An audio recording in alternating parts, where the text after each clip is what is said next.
In a world full of movie podcasts, here is one more.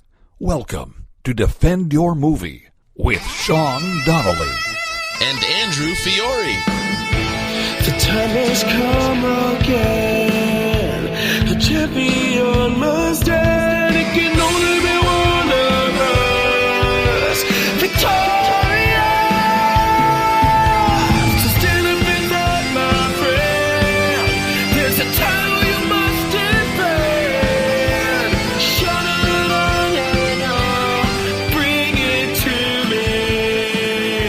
Defend your movie. Hello, everybody. Welcome to another fantastic edition of your favorite podcast and mine. It's Defend Your Movie.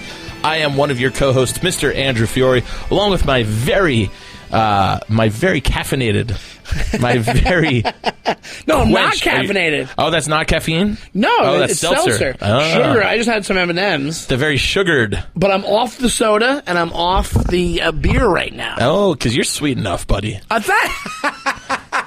Of course, that voice you hear, my co-host and my pal, Sean Donnelly. Yay! Hello there, Defenders. Hello there, everybody out there that's listening. Thank you so much for joining us. We really, really appreciate it. Andrew, I should Yes, sir. say, how is your week? What's going on? What's the story? Good. It was a kind of a good week so far.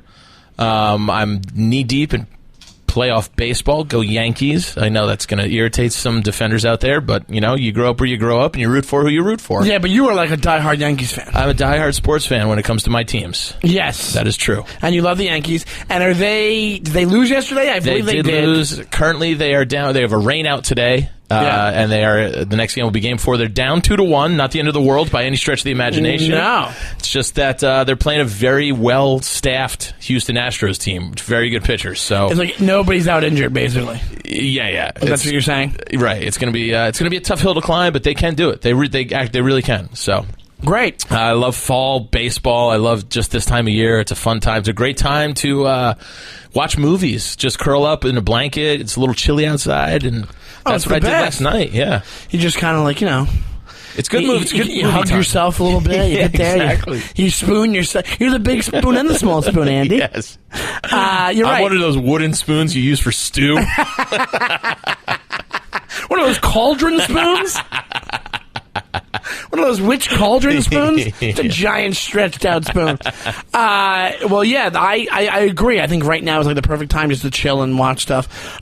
You watched a couple things this week. First, the one that we don't have in common. Mention that one. Which one All did you right. watch? I watched this last night. As I previously mentioned, I was just at home. I had the night off comedy, which you got to do sometimes, you know? I don't think people realize that New York City comedians, and a lot of comedians everywhere, especially New York comics, like we do stand-up every single night. Whether it's just like, it's not like we're headlining every night, but we go out and do these, 15-minute spots all around town. Yes. I think a lot of people realize, like my family still doesn't realize that. When they're like, what are you doing? I'm like, yeah, I have to work. I got to go do stand-up. They're like, oh, it's not the weekend. I'm like, yeah, I know, because we do it every single night. Oh, yeah. They don't get it. They think it's like 9 to 5 or something. Right. Yeah. So it's important to take a few nights off to recharge the batteries. And I watched a comedy-centric movie similar to what we do. It was Mindy Kaling's movie Late Night. Oh, I was been wanting to watch this movie. It's a piece of shit. I think In my opinion, of course. It seems like the weird thing is this. Now, the comics. To be honest, I just posted something about this when I posted a clip of Gerard Carmichael on Joe Rogan, and they're both talking about how comics shouldn't do late night spots anymore because it doesn't do anything. It's not natural for comedy, and I'm like, I could not disagree more. I agree But I with you. do agree that the late night shows don't do what they did for comedians' careers anymore. It's not Johnny Carson where you could Yeah. get a sitcom deal the next day after having a good set on The Tonight Show. Exactly. Which was a true thing. If you did well on Johnny and he brought you over the couch, you were going to have a good career. Absolutely. You were set for at least a couple years, whatever it was. 5-10 years. Right. Because there was like, what was it, like 30 million people watching? Yeah. It was something Yeah. insane like that. Now, that's not the case anymore, but it doesn't mean that the late night set isn't an art form in itself. And there's so many legendary ones that comics now, if they want to attain that level of like a smooth, segued, like perfect set. Like there's a thing to that. I know a lot of guys that are great at it, and they're and there's no reason why. Like our friend Mark Norman has done like every talk show like 15 times, Right. every late night show. Yeah, is it going to help him like it would help Jerry Seinfeld back in the day? No, but he's great at doing it. He's got great jokes. So Right. it's like you can't like Rogan. Like Rogan, I think is great, but I'm like, But you I can't say comics shouldn't do it. Like, oh, what are they doing? They're crazy for doing it. You know. Yeah, of course. I think it's also one of those things too, where it gives you something to direct people to. You know, it's maybe not going to make you known as a household name anymore, but maybe you're trying to get booked on the road somewhere. You're going to go, well, hey, if you can send the booker for a club in Colorado, go, hey, here's my late night set. Exactly. Just send them a link to something. Yeah, it's always ridiculous to turn down things that are. It's not going to be. I mean, I can't think of too many ways where you're not going to benefit from it. Absolutely. I mean, if you have an absolute bomb of bombs, they'll probably cut it from the show. Do you know what I mean? Absolutely. I know a few that are passable that, like, as comics, you go, that was rough. Yes, there's a very famous one. But that's with that's watching it with a comic's eye. And so I think to the hoi polloi, to the general masses, it'll still come across as, okay, they're been as critical or analytical as we are. True. There's only one that probably doesn't fit that rule, and there was from a few years ago, and I'm not going to say what it is, but I think I it was know. a Kimmel, Yeah, and I'm I know like, exactly even what you mean. audience-wise, I would say it was a bomb. So basically, I don't see why, what I'm trying to say is that I don't see why it's not still important to have a late night set in comedy. Do you know what I mean? Yeah, I think that's just for maybe people who have not done well or have gotten rejected from a lot of late night stuff. It was Gerard Carmichael. It was the guy who he was literally very successful. The rumor about that guy was that he turned down tons of stuff early in his career, and it built up his heat. It's crazy. He's a very funny guy, and Rogan, I think, probably would have had an opportunity to do it. I think Rogan must have done Letterman back in the day. He must have. Maybe Rogan had a lot of early success with talk radio, so he might not have needed it. Yeah. You know what I mean? He was on a national sitcom. But I think I just hate what bugs me is this. You can't you're a millionaire freaking podcaster and then now a millionaire director, producer / stand-up comic, whatever you want to call yourselves.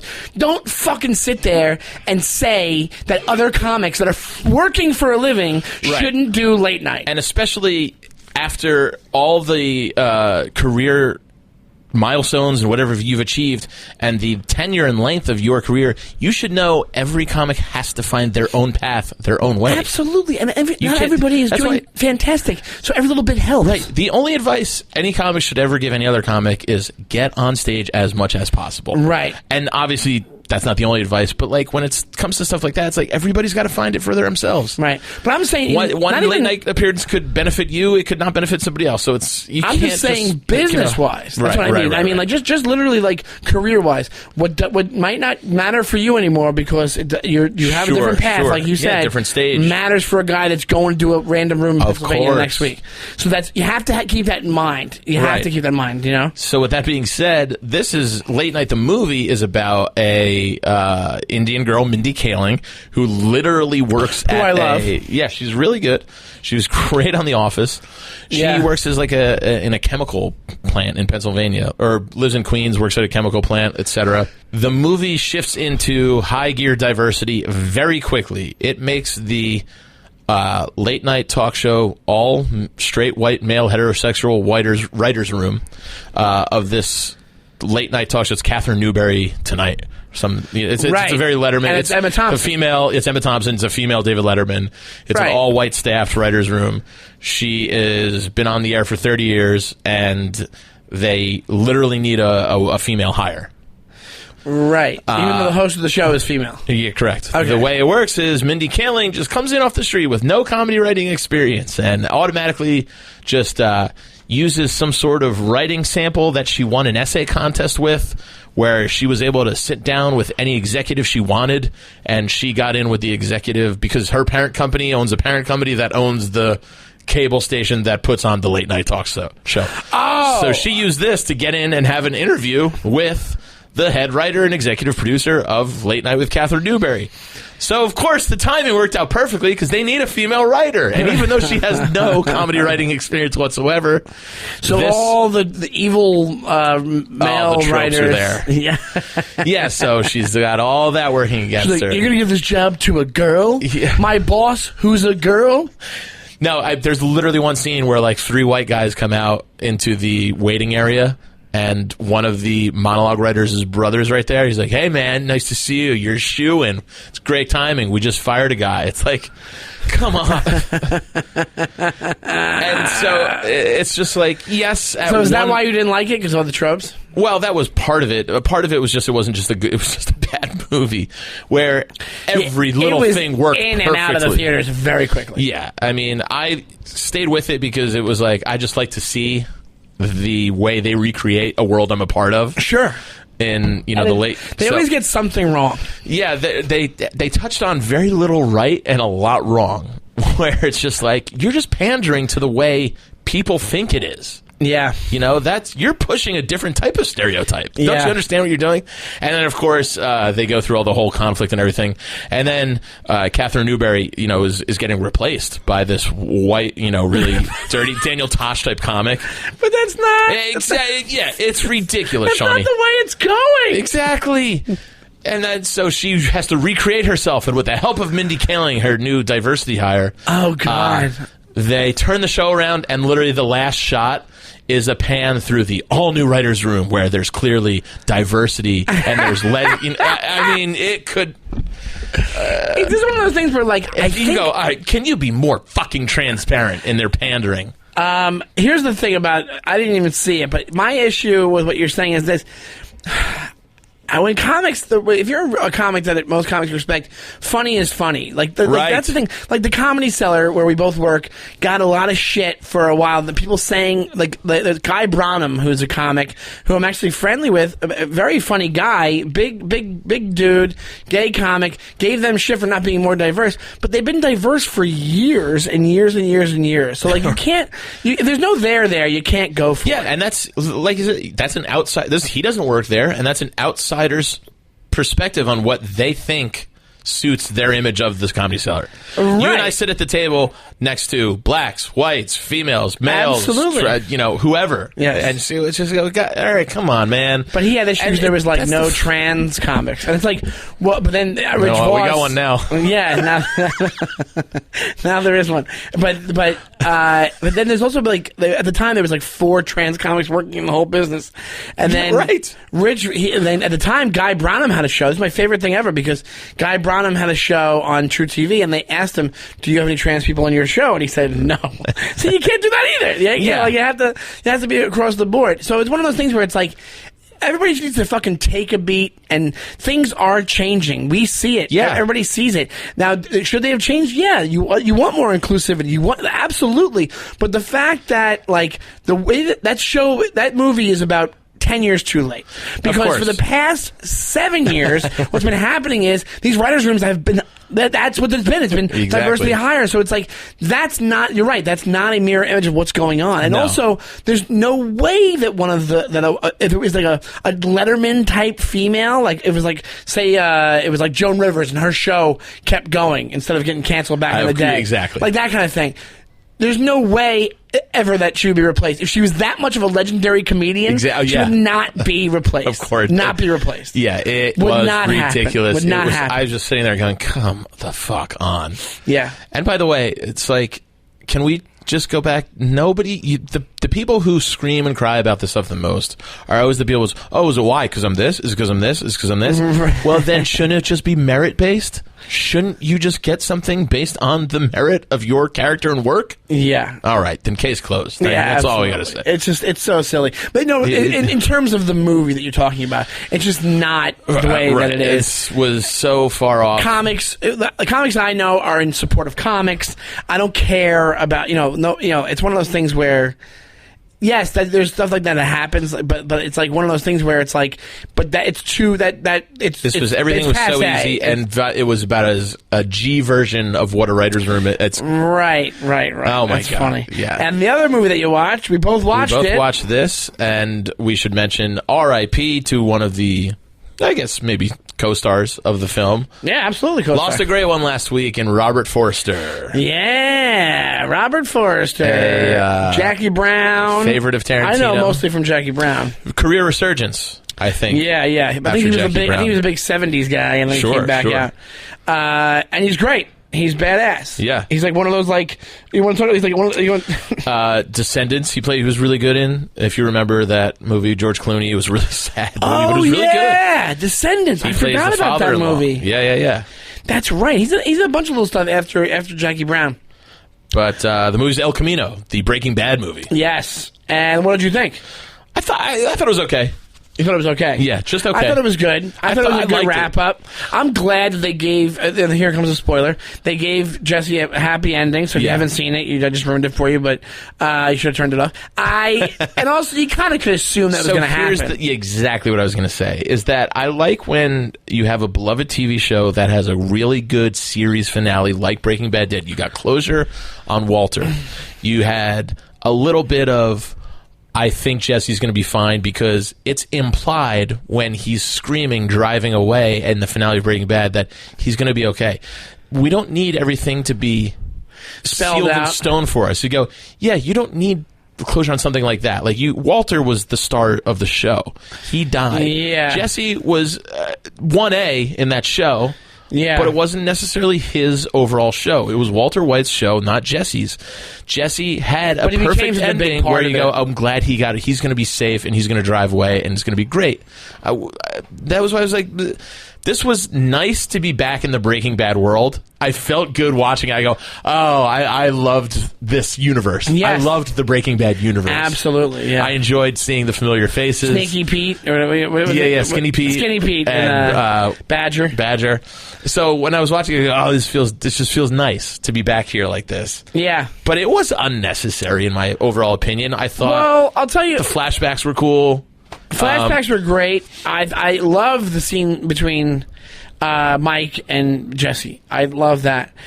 Of Jonathan, whatever his name is. Because that was right before in the show when Walter pulls up. Yes, right? exactly. Yeah, right, exactly. That's why it was so important. Yeah. Like, you know. And then you have the scene with him and Walter at the end. That was really cool. But I'm trying. Me and Dan St. Germain were trying to figure out what timeline that was. Like what Cook that was after. That he had a bunch of money. Well, in his pocket. because it was still the trailer. They still had the trailer. I saw the trailer. Yeah. But it definitely wasn't when the first Cook happened, because they would have No, not I had think it money. was somewhere early on in their relationship, because they still had the RV and he still had all the money, and he was still kind of flashing it around. Yeah. Like he hadn't learned to kind of, be cool with his money yet. Right, exactly. You also notice, I don't know, I just saw Walter White coming to the hotel room. I went, all right, Brainiac. I don't think he shaved his head like he used to. If you go back and watch it, the bald cap looks really big. Oh, really? Yeah, it just was something I was just like, ooh, that doesn't look right. It just looked like his head was I huge. think somebody mentioned that online. I was reading about Maybe. bad bald caps, and I was Maybe. like, what bald cap? Yeah. But when he did it on the show, he shaved his head. Oh, yeah. Okay, yeah. But the thing about it is, I'll tell you, and you're right. And when I first saw the finale of the Breaking Bad the show, I thought Jesse Pinkman, he's fine. He's happy. He's course. gone. He's so excited. He broke free. He's like laughing, crying, whatever you want to call it, right?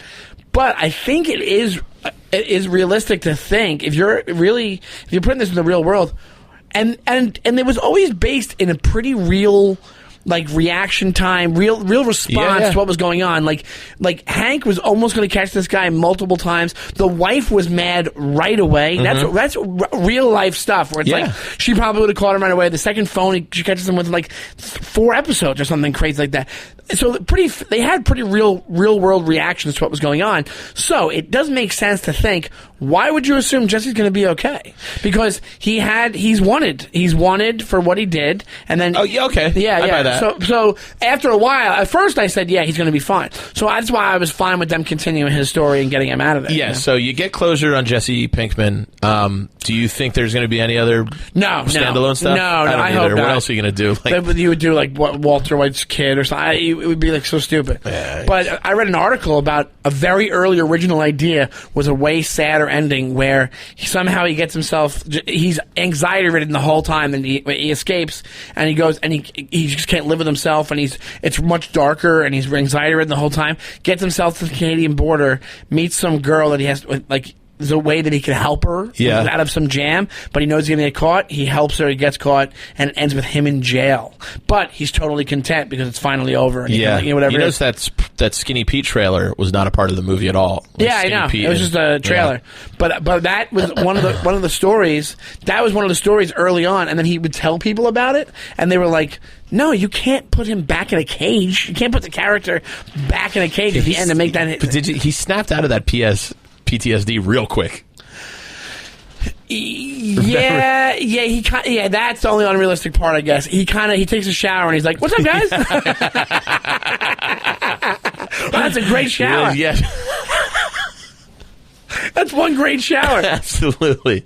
But like, yeah, you're right. Like, it would have taken like weeks, if not like, you know, months to get out of like. He would have been in like, For sure. He would have been catatonic probably. But Yeah. you know, unless you want to really go technical and you go, well, he wasn't always in the cage. They showed you the scene where he got taken out. Right, Who that knows? was fun. Like It was fucked. That was a fuck scene. Yeah. They really do a good job. That guy might be one of the best villains ever in a TV show or movie. Yeah, Jesse yeah. Plemons Jesse playing Plemons. Todd. Oh my god, I know, that's because if you badass. think back to some of his actions in the actual show, you're like, he's just a sociopathic, hard, cold killer. He's a piece of shit. Yeah. He's just a monster. But he just happens to be polite. Yeah, Like, that's his yeah. only- He has this weird like he's the type of thing where he's a sociopath, where his logic is skewed and he doesn't understand Yeah. why it's wrong. You know, whatever Yeah, it is. yeah. And like he's not aggressive at all, but he's just a psychotic.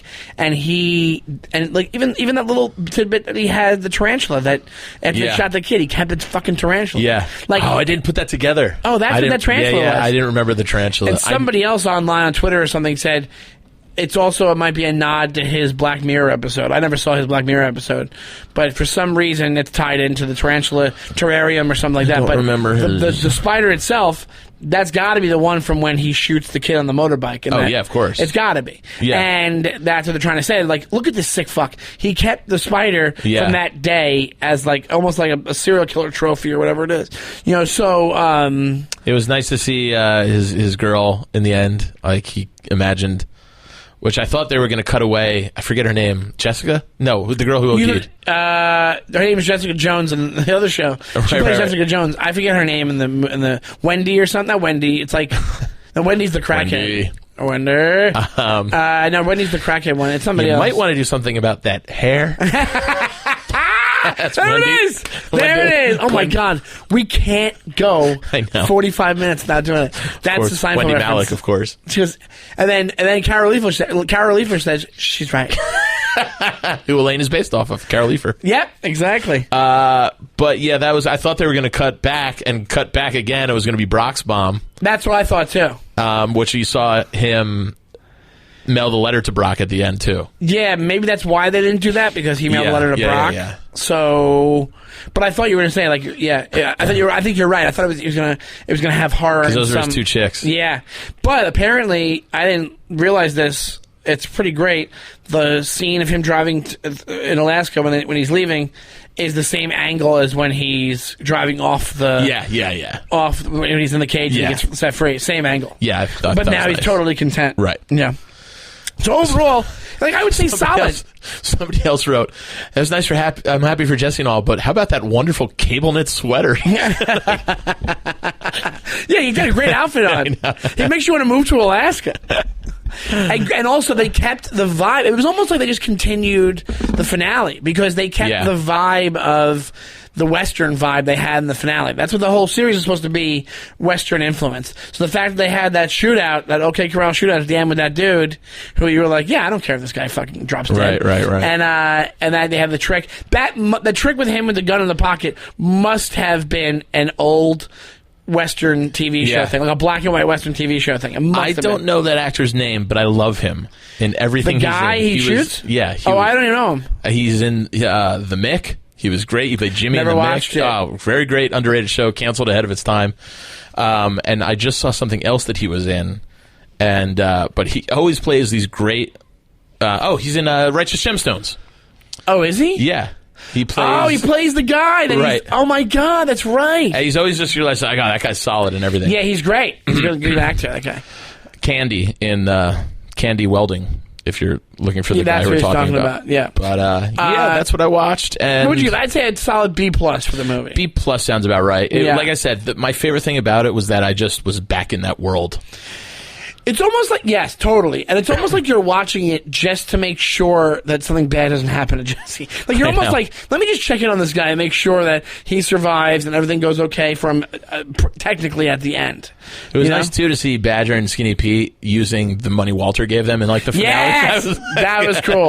That was totally on purpose. And that was really fun. If you haven't seen the movie yet, Badger and Skinny Pete are, like, playing. They have, like, giant video game chairs or, like, giant recliners, and they're playing video games in the house, and they got like everything. They're psyched because they have soap and stuff. They're telling you when they're giving Jesse the towels and soap. They're like, "We got anything you need. We got your Car Noir. We got Axe body spray, whatever you want." So R.I.P. Overall, R.I.P. Robert Forster. He died on the day it came out. Yes. Yeah. So I was talking to a guy last night, and he told me that. And then, I thought B+ it was. sounds right. I thought it was definitely worth watching. Yeah, It's like, I mean, if you're a Breaking Bad fan, you're gonna like it. There's a comic, Jay Welch. I'm friends with Jay Welch is a comic. Yes. You know Jay? He wrote on Facebook. I kind of got a little annoyed because I was like, he wrote a status on Facebook that was like, if you want to see 2 back-to-back episodes of Breaking Bad, watch El Camino. And I'm like, yeah. I wrote below it. I go, yeah, it sounds fine to me. And here's the thing. I made the immediate reference to, I don't know, I know you never watched it, but Deadwood just did the same thing. Only what Deadwood did was 10 years later. And it was too condensed. They packed a whole season into a 2-hour movie. Right. Where it was like, yeah, this was about 2 more episodes of Breaking Bad just after the finale. Yeah. Same vibe, same production value, same whatever. Yeah. I understand people who like the show to stand alone. I get that. I understand. Like, you don't need any more. You want that to be the finale. You want that. But what else do you think this would be? Like, you know what I'm saying? Like, Yeah, so you can't change the fucking production. They can't now be on Mars or something. You already saw people were like a little heavier than they were from a few years ago. Like, They're a little Todd's older. definitely fatter. Like, even Skinny Pete, I'm like, damn, he looks a little bit even haggard. at points, Jesse, for somebody who just lived in like a hole in the ground, you're like, oh, you gained that weight back pretty good. Yeah. Yeah, you seem great. Yes, for as much stress and anxiety as he's in. That's the only thing I watched was El Camino. I didn't watch anything else. Well, yeah. Sorry, I know we went long on the what did you watch, but again, it was a big watch. What did you watch week? It was a big one. Shall we get on to the meats and the Pete's? Yes, we shall. We have a great matchup this week. Do you want to tell people what it is? Well, I don't know why this idea got in my head, but I was just texting Shawnee on Monday going, well, maybe we should do like something obsessive. Like the ones that came up was like just people obsessive about other people, first and foremost, like Fatal Attraction. So we landed on 2 that I think match up really well, which is yours. Mine is Gone Girl. Gone Girl, the 2017 David Fincher? No, before that, I think. Maybe 16. All right, sir. And mine is the 1991 Scorsese vehicle, Cape Fear. Yes. 2 very different movies, but also they share the obsession they share theme. the obsession, absolutely. And, if you want to figure out which one, they both kind of illustrate obsession in different ways. Which one pulls it off better? That's where it comes down to. All right. Which one pulls the better? What's a better movie? I like Cape Fear. I watched Cape Fear a couple times. It's Scorsese. It's a remake, by the way. It's a remake. But it's one of those things where I'm not hunting it down these days. I don't think it passes the flip test for me. I don't think it would. Okay, interesting. Gone Girl definitely would. I think Gone Girl might be a better script than Cape Fear, definitely. The fact that that Cape Fear is Scorsese and not even close to one of his best things kind of factors into me. David Fincher, Gone Girl is he did Gone Girl, David Fincher, right? Uh-huh.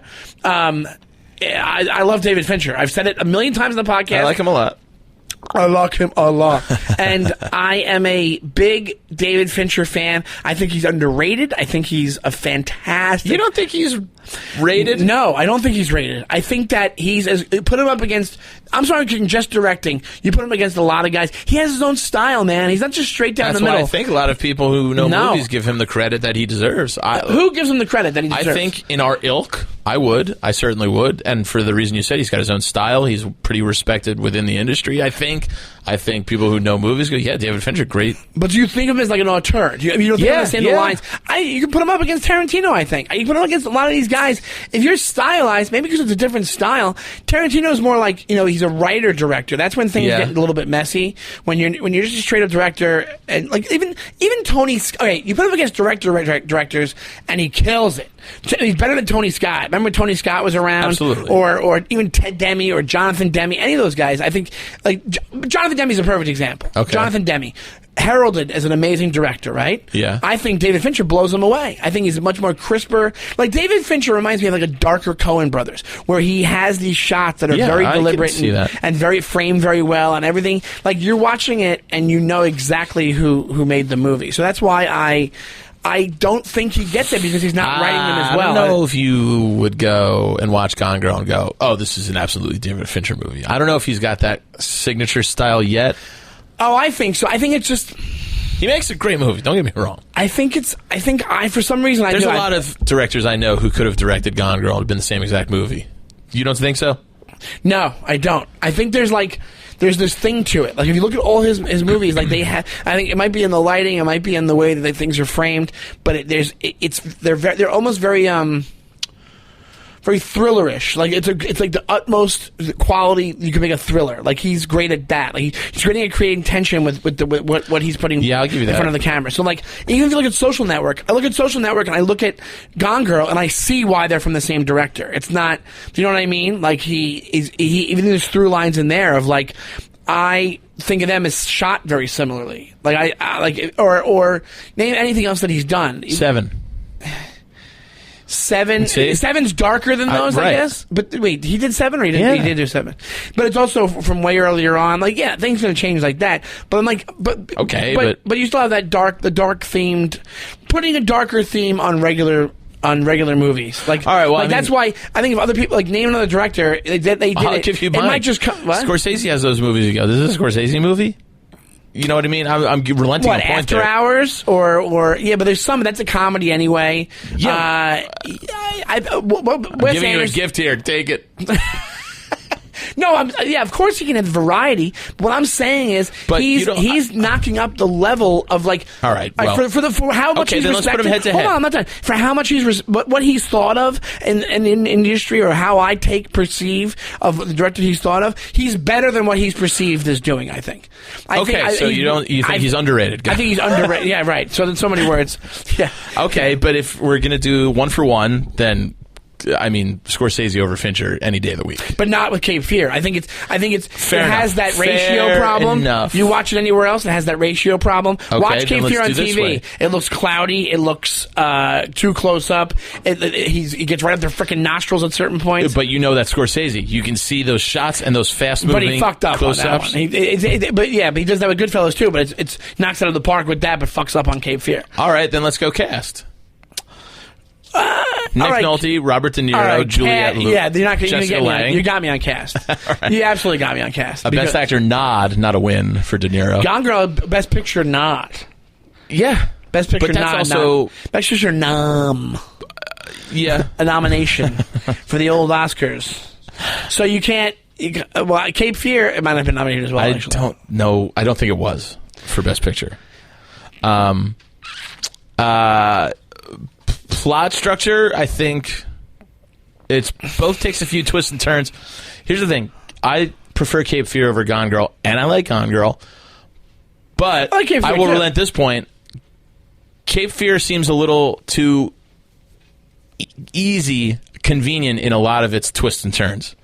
I give you that. Where Gone Girl takes the more clever twists and turns. Right. It gets there in a more intelligent way. Where you go, oh shit, I didn't see that coming. I didn't even see the main twist because you don't see any sort of twist for a good while into Gone Girl. Yeah. On purpose. Cape Fear is more linear in the fact that it's this guy who, for whatever, Nick Nolte hides evidence against, Max Cady, so he gets a heavier sentence. He is a psychopath, but he knows that to get this guy off the streets, if he suppresses this evidence, he'll get a heavier sentence and be put away rightfully where he should. Now, is he justified in that? Yeah, I think so, because you see the actions of Max Cady throughout the rest of the movie. He's a killer, he's a rapist. Yeah, but the question is like, but his revenge, did that make him like that? Oh, yeah, you can say that. Did jail make him become that person? The obsession in the incarceration, the pull-up scenes. Yeah. And that's a Seinfeld thing too. Absolutely. Jerry. Hello. It's Uncle Leo doing push-ups. That's so fun. Pull-ups on the bar. Cape Fear has been referenced in so many things. Oh, it's one of the best Simpsons episodes. Simpsons ever. And hands down, I got you on soundtrack. What? That soundtrack? Cape Fear, that music. Oh, that beautiful orchestral music. I don't remember if I can. Yeah, they both have Gone pretty Girl. freaky orchestral soundtracks. It. I don't remember the music from. I don't even remember the music from Cape Fear, to be honest. Oh no, you're right. It beats it. It definitely beats it, because you're right. It's like it actually probably has a similar sounding soundtrack to like the first version of it, because it's very old. It's very older sounding as far as the movie goes, and it was made like, what did it come out? Was it 92 or 91? 91. Okay, but. Yeah. Here's my thing. As iconic scenes, I'll give you this. Iconic scene wise, him in the movie theater, the pull-ups, beat. Gone Girl doesn't have any iconic scenes in it. There's nothing that people like. It's got the iconic cigar in the movie theater, the laughter. That's what I mean. Do you know the Oh, great trivia. Do you know the movie they're watching in the theater? No, what is it? Problem Child 2. Oh, is that what it is? Problem Child 1, starring Kramer. That's right. Michael and he's Richards. in UHF as well. Remember UHF? Yep, I do. You're going to get the fire hose. The way you're saying David, not Russell, Fincher is underrated, I think this is one of De Niro's more underrated performances. He got the Best Actor nod, but go back and watch it. He does some crazy De Niro shit in there. And he has a southern accent, which you don't know doesn't do. Yeah, I don't love that, to be honest. Well, then what are you talking about, then? That's part of the performance. Yeah, but there's other aspects You just of said it. it's an underrated De Niro performance, and you're like, nah, the accent's shitty. I got things I dislike about it, too. No, I know, I'm just kidding. But I walking contradiction today. But I like the story way better on Gone Girl. I think there's, because of the more twists and turns and it's more clever. Based on the Gillian Flynn book. Yeah, who was very popular. She wrote Sharp Objects, the HBO series. Oh, Same author. I win on cast. It has Emily Ratajkowski in it. She is gorgeous. Yeah, all right. So, whatever. I know. Sexist. Did you learn nothing from Late Night? I know. I should have watched Late Night for a lesson and then watch this. But I think what it comes down to for me is like one does pass the flip test for me, one doesn't. Like I don't think I would rewatch Cape Fear. I would skip over. Does it pass the flip test for you, Cape Fear? Cape Fear does, because I love Scorsese and De Niro whenever they team up. So it's just like, and you know, the other thing, Cape Fear's not on a ton, and I haven't seen it as many. It's not on a ton. It's not. But I like Gone Girl a lot too. You might have swayed me on this one. Really? Yeah, like because I think maybe that's another thing where it's like Here's the thing. I think it was a good remake of a movie in 1991, but like it has those things today where you go, yeah, but why didn't you just do this or just do this, and you could have saved a whole bunch of headaches. Yeah, and I understand you got to suspend all that. There's a lot of tropes. There's a lot of tropes in it, and there's just like the one Nick Nolte's like partner who Max Cady like assaults and like bites her cheek and rapes her. Yeah, she like doesn't want to come forward because she's embarrassed. It's like Ileana Douglas. Yeah, Ileana Douglas, Scorsese's girlfriend at the time.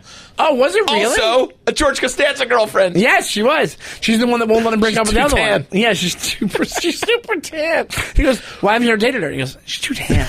He says she's too tan. Wow, what a fucking reference heavy. She goes, George, I think there's something here. Yeah. I do too. He goes, I'm sorry, we're going to have to break up. No, we're not. No, we don't.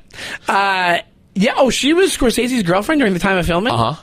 Oh, I didn't know that. Yeah. She's actually a great actress. It was during that time frame because Goodfellas in 90, then what do you call it? In Cape Fear in 91, they were together because she's in that too. She's Tommy D's girlfriend. Yes. You know. Yeah, he won't let me look at another band. He's so jealous. Great.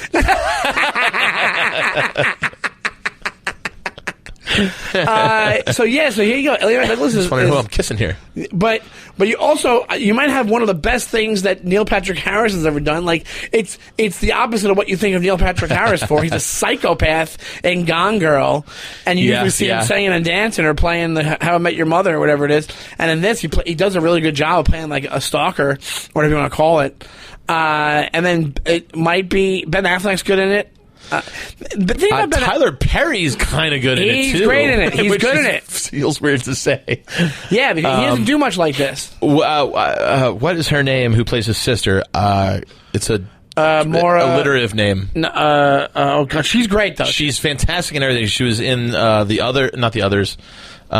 She's in the guy, the Leftovers, which I loved. And she was so fantastic in it. Yeah, Carrie Coon? Yes. Is that her name? Yes. I don't even know her name. So there's good actors in it. They're just not as legendary as Cape Fear. Yeah. And Robert Mitchum is in both. He's in true. He's in both Cape Fears. Well, look at that for the Mitch. The big Mitch. So did you come to the other side? What would you do like right now? Think I might have. This is how I'll win it from you. Right now, we could watch Cape Fear or watch Gone Girl. Which one would you do? Cape Fear. No fucking way. Yeah. Really? Yeah. Serious? Because it's a classic to me. You just said how great Gone Girl is. It's not, that doesn't make Cape Fear bad. All right, well, maybe I didn't win this one. I don't know. I just think that... I guess also because then Cape Gone Girl might be fresher. Here's one point I'll make, and then we can wrap up, is that I think once you know the twists and turns of Gone Girl from the initial viewing, it doesn't hold up as much on rewatches. While it's a good movie that you can rewatch, I think it's like The Sixth Sense. You go, it's still a good movie, even though I know that great outcome. But the first time you see it, you go, oh, awesome. I think the second, third, to whatever, you go, yeah, but I know. Yeah, that's a good point. And also, but I will say this, one thing I do love is... Whereas Cape Fear, you're just watching it for the performances more and the story, you know what I mean? I do love that they do it kind of along, like they do it, but you're along with him for the ride, like, oh, look how great... Well, I forget the woman's name, who was like, she has some weird name, the lead actress, the one who, the Gone Girl, the one who... Oh, yeah, what's I forget her name. But I do like the turnaround on that character, and she's good at playing... a psycho as well, you know what I mean? Like they have her all sweet and everything in the beginning, and then she full on becomes like this mastermind, and she plays both very well. Rosamund Pike. Well, yeah. She was in something else too. I forget what, but she. Do you know what I mean? Like I think that's hard to pull off, like the dual roles in a movie where you're like where the good guy becomes the bad guy. Do you know what I mean? Like out of nowhere you show your true colors. So that's one of the reasons I like that movie. I just overall, I think it's more fun to watch. I think it's because it is a fun watch. But you're right. The first viewing on that, you're like, holy shit. That's why maybe I'm holding on to my brain more. Where I'm like, oh my god, I got more reaction, and maybe because I saw it more recently. I haven't seen Cape Fear in a while. Yeah, that always has a lot to do with it. But even years after Cape Fear, I wasn't chasing it down. Like I didn't buy the DVD. You know. Yeah. Like I wasn't like Scorsese. I'm a huge Scorsese fan. People forget it's a Scorsese movie. Yeah, but that's bad. That's bad for Cape Fear. And that's why I win today. And that's where we're going to leave it. And that's just say that's Oh, you think Dutch took the win today? The Breeze for the win! Oh, I'm Dutch. You're Dutch, I'm the Breeze. Yeah, you're the Breeze. Dutch and the Breeze. Absolutely I won today. The Dutch and the Breeze. I forgot how fun it was to do. It was great. I can't believe we didn't do it in the intro. We should have. Dutch and the Breeze. So we need one of the defenders. I'm telling you, I know there's some talented people out there. Get on that logo. Please make a Dutch and the Breeze logo for the podcast. That would be great. It's just us with like wacky horns and shit. Dutch and the Breeze. There's got to be a movie poster out there with like a so and so. Oh, sure. That you could mock up. Absolutely. All right, well, yeah. I think I changed your mind. If I changed your mind a little bit, I have the same opinion. You didn't really... Because I like... It's, that we run into this every time, is I like both movies. No, of course. But what I'm saying is, it's like, it's one of those things where it's like, what's a better movie? I think Gone Girl's a better made movie. Like I said, it's not Scorsese at his finest. Nobody's harkening back to Cape Fear for anything. Here's what I'll... It's almost like he did as an homage, like back to the original or something. He kind of didn't really... Whatever, I don't know. I'll give you the win based on this. I think, side by side, Gone Girl is a better movie. You just said it. You heard it. You heard the breeze. There was a button there. Oh, sorry. Go ahead. If you're putting them up side by side. That's what we're doing. But if you... No, because a lot of times it's the way that you watch them. So if you watch both of these movies for the very first time ever, I would give you Gone Girl. But based on repeated viewings, I will take still Cape Fear. So you're saying Cape Fear is better. But how many times in your life have you watched Cape Fear? Not as many as the other Scorsese, maybe 4 or 5. Okay. You've watched Gone Girl that many times? No, I've probably watched it 3 times or something like that. Or 2.5 times. It's a good enough movie where you go, oh yeah, I like repeated viewings. I think that's where I'm coming from. I'm coming from a side-by-side. That's the way it should be, a first viewing. It should be to the person who hasn't seen it. So it's almost like we're giving advice. Right. It's like, which one should you check out first? Gone Girl. Well, because we used to do the flip test, so that kind of... Yeah, we have the flip test. Oh, right. Okay, so that's 2 different aspects of what it is. So you're saying it passes the flip test, but it doesn't pass the first-timer test. Yes. Oh, there we go. Okay, that's a good way to put it. That's why I said but I do win today. That's why I said I'll give you the win, but... Okay. So I win today. Gets greedy, the fucking Dutch.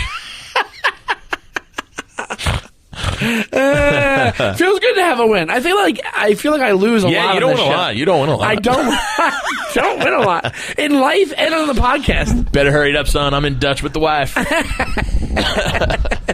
Thank you guys so much for listening. Thanks for listening, guys. Andy, do you want to plug anything there? You can check out my live radio show every Thursday at 4 p.m. on Sirius XM 99. It's the Raw Report. Dates coming up November 7th, 7 p.m. headlining the Fat Black Pussycat at the Comedy Cellar. You go to ComedyCellar.com for tickets. And I'll be at Omaha, Funny Bone, November 14th through the 16th. AndyFury.com for tickets. And I am at Shawnee Time on Instagram and Twitter, and you can see me Friday in Philly at a place called The Cave. If you know anybody who lives in Philly, tell them about it. Tell them to come down. Friday nights, you'll hear this in the day, and you'll tell them to come Friday night. And I do a show on Sirius every month. It's called Celebrate on Raw Dog 99 as well. Thank you guys so much for listening, and we'll see you next week. Thank you very much. Bye-bye.